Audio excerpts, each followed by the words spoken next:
وہاں نسب نہیں چلتا، میرے نبی کی غلامی کا سکہ چلتا ہے۔ میرے بھائیو، یہ تبلیغ کا پیغام ہے۔ ہم کسی فرقے کے داعی نہیں، کسی فرقے کے نمائندے نہیں ہیں۔ یہ اسلام کا پیغام ہے کہ اللہ اس کے رسول کے غلام بن جاؤ، اللہ اس کے رسول کی زندگی کو سیکھو بھی صحیح، پھیلاؤ بھی صحیح۔ ساری زندگی دو باتیں ہیں، ایک عبادت ہے، ایک اخلاق ہے۔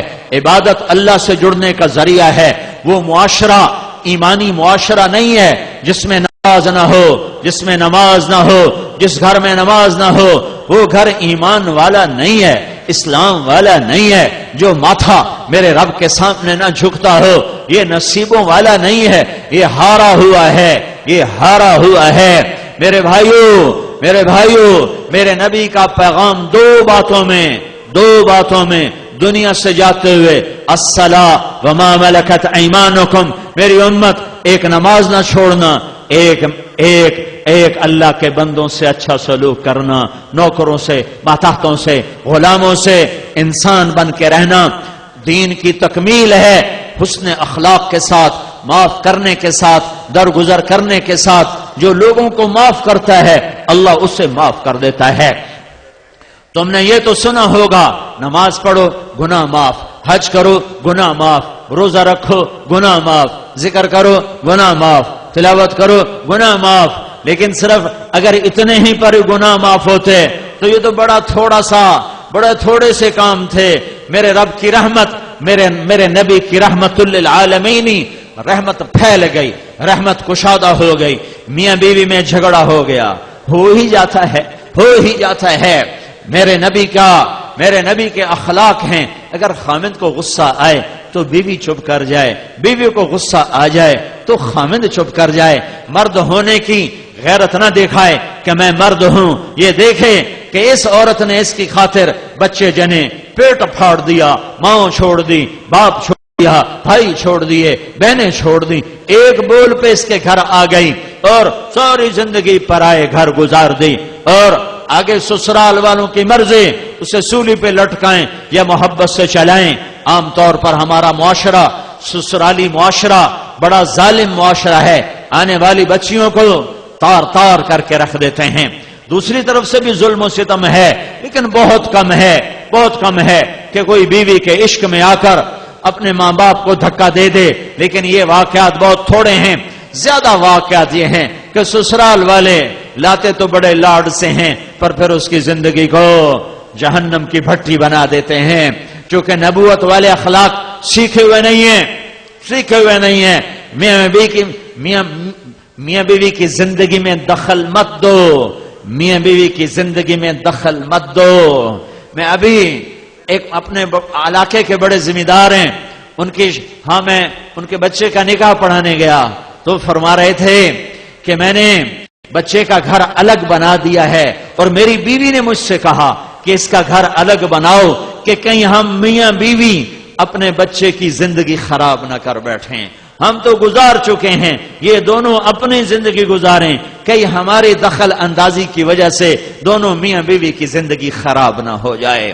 میں ان کو حیران ہو کے دیکھ رہا کہ کوئی دین کا علم نہیں ہے، لیکن بعضی شرافتیں ایسی ہوتی ہیں جو میرا رب فطرت میں ڈال دیتا ہے۔ بہت بڑے ذمہ دار ہیں، لیکن میں قربان جاؤں تیرے اوپر میاں ظفر، تو نے کمال کر دیا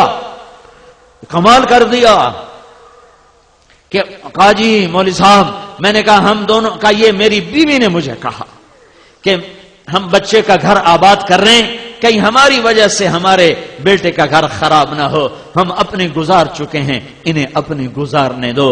لیکن ایسی مائیں لاکھوں کروڑوں میں کوئی ایک ہوتی ہیں، ورنہ بڑی خوشیوں سے ڈولی لاتے ہیں اور پھر اپنے بد اخلاقی سے اپنے گھر کو انگارا اور بھٹی بنا دیتے ہیں۔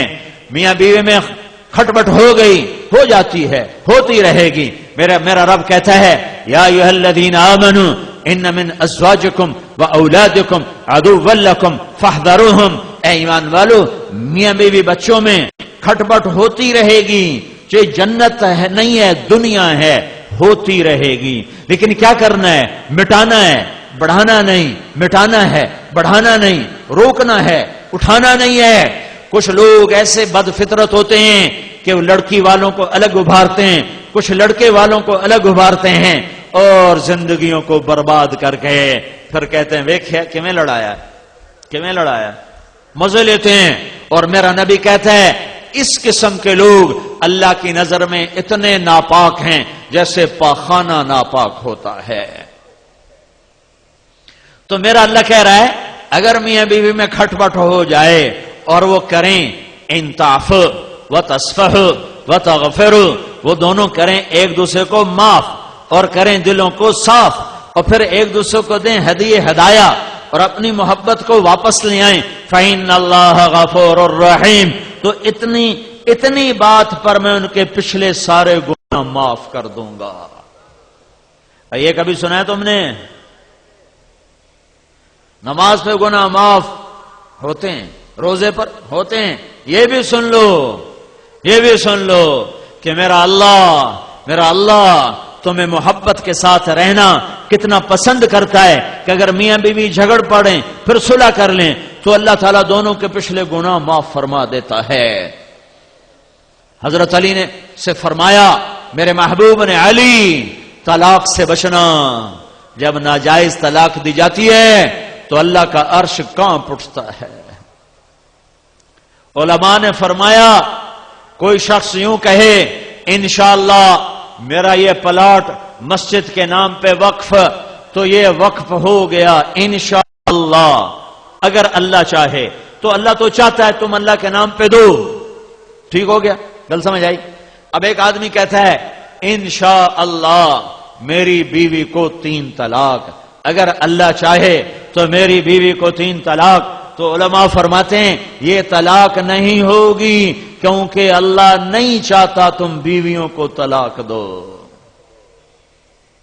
اللہ ایک گھر کو کتنا بچانا چاہتا ہے۔ شیطان روزانہ کچہری لگاتا ہے، پھر اپنے شتروگن سے پوچھتا ہے ہاں بھائی کی کر کے آئے ہو؟ ایک کہتا جی چوری کرائے، کہا کچھ نہیں کیا۔ دوسرے کہتا جی نماز نہیں پڑھنے دی، کہا کچھ نہیں کیا۔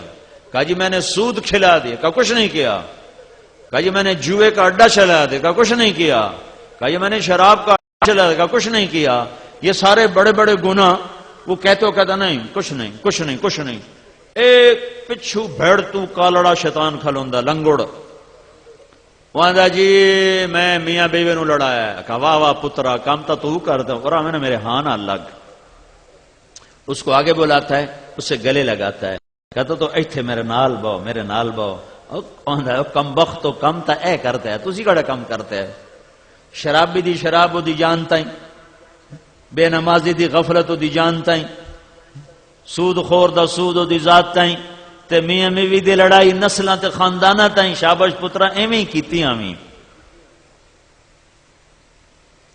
میرے نبی کی زندگی 2 حصوں میں تقسیم ہوتی ہے، ایک کو عبادت کہتے ہیں جس میں نماز سب سے اعلیٰ ہے، یہ حقوق اللہ بھی کہتے ہیں، ایک کو اخلاق کہتے ہیں جس میں معاف کرنا سب سے اعلیٰ ہے، اللہ کے بندوں کے ساتھ زندگی گزارنے کا بھی طریقہ ہے، ایویں نہیں ہے کہ جی میں مرضی پہ کرو۔ پڑوس میرے نبی نے کہا میرے اللہ نے پڑوس کا اتنا کہا کہ مجھے ڈر لگا کہ کہیں اللہ پڑوسی کو وراثت میں حصہ نہ دے دے، درگزر کرنا یہ اسلام کا صحرا ہے، اسلام کی زینت ہے، اسلام کا سب سے خوبصورت عمل ہے۔ میرے نبی نے فرمایا لا تکونوا امعا، اے میری امت